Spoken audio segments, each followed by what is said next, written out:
નમસ્કાર મિત્રો, Sandeep Patel sir education ચેનલમાં આપણું હાર્દિક સ્વાગત છે. સ્પર્ધાત્મક પરીક્ષાની અંદર જે મોસ્ટ આઈએમપી પૂછાય તેવા ટકાવારી શોધવાની ટૂંકી રીતનું સંપૂર્ણ વિડીયો મૂકેલો છે, જે બાળકો પૂરેપૂરો શાંતિથી નિહાળજો. નમસ્કાર બાળકો, સંદીપ પટેલ સર એજ્યુકેશન ચેનલમાં આપણું હાર્દિક સ્વાગત છે. તો બાળકો, આજે આપણે ટકાવારીના 2 દાખલાનો નમૂનો જોઈએ કે જે જવાહર નવોદય, ટેટ અને જેવી સ્પર્ધાત્મક પરીક્ષાની અંદર પૂછાતા હોય છે. તો બાળકો એમાં પહેલો દાખલો છે, કોઈ એક સંખ્યા 60%માંથી 60 બાદ કરતા જવાબ 60 આવે તો તે સંખ્યા કઈ? તો બાળકો, અહીંયા સૌ પ્રથમ કોઈ એક સંખ્યા કીધી હોય ત્યારે આપણે કોઈ એક સંખ્યા ધારી દેવાની. તો ધારો કે કોઈ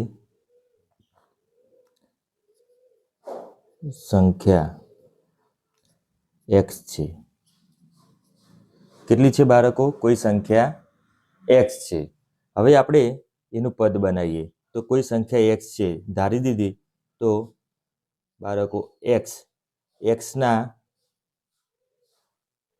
60%, તો x ના 60% માંથી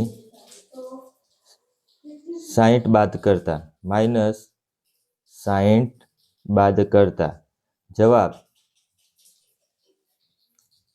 60 મળે. જવાબ કેટલો મળે બાળકો? 60 મળે. હવે બાળકો, હવે આ પદ મુકાઈ ગયું. તો અહીંયા જ્યારે ના શબ્દ આવે ને બાળકો, ત્યારે આપણે એનો ગુણાકાર કરી દેવો. તો x ગુણ્યા 60.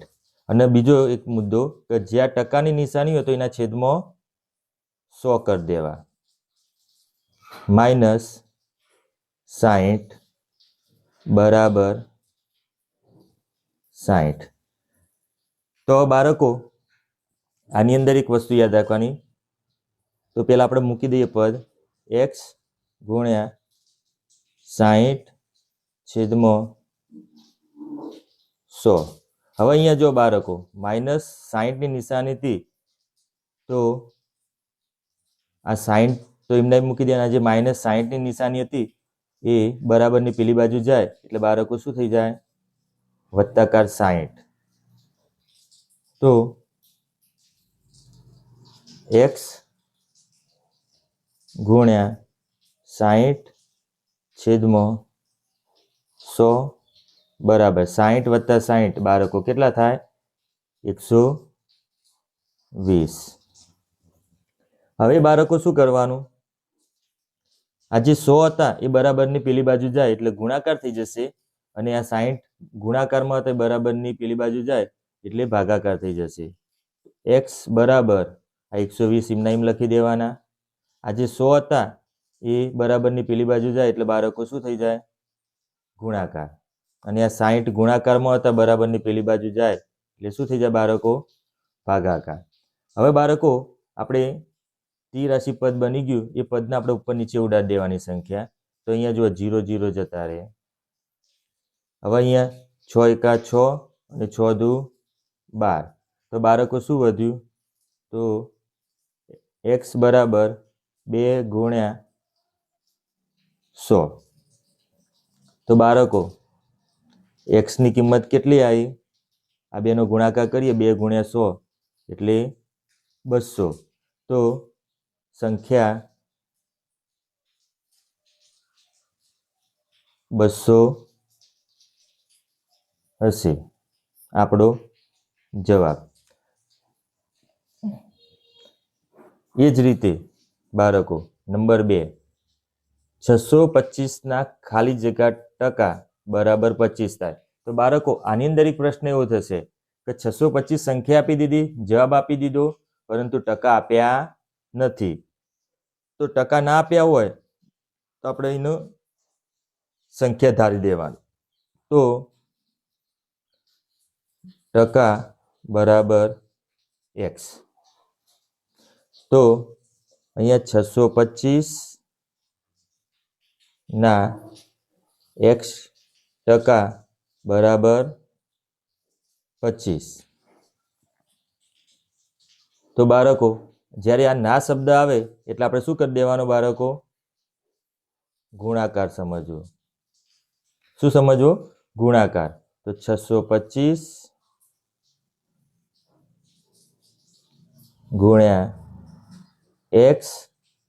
હવે આ ટકાનું સિમ્બોલ કાઢીએ એટલે શું થઈ જશે? નીચે 100 થઈ જશે બરાબર 25. હવે બાળકો આ જે 100 હતા એ બરાબરની પેલી બાજુ જતા રહેશે એટલે શું થઈ જશે? એ ગુણાકાર થઈ જશે. 625 ગુણ્યા x બરાબર 25 ગુણ્યા 100. હવે અહીંયા જો 625 આપ્યા એ ગુણાકારની અંદર આપ્યા, તો આ બાજુ જશે બરાબરની પેલી બાજુ એટલે ભાગાકાર થઈ જશે. તો બાળકો અહીંયા x બરાબર 25 ગુણ્યા 100 છેદમાં 625. તો બાળકો હવે શું કરવાનું? 25 ના અવયવ પાડીએ તો 25 ગુણ્યા 25. તો 25 જતા રહે, આ 25 જતા રહે એટલે વધ્યા 1. હવે અહીંયા જો 100 ને 25 વડે ઉડાડીએ તો 25 ગુણ્યા 4. તો આ 25 જતા રહ્યા બાળકો, આ 25 જતા રહ્યા, વધ્યા 4. તો x બરાબર 1 ગુણ્યા 4. તો x બરાબર કેટલા ટકા? 4 આવ્યા. x બરાબર શું આવ્યા? 4.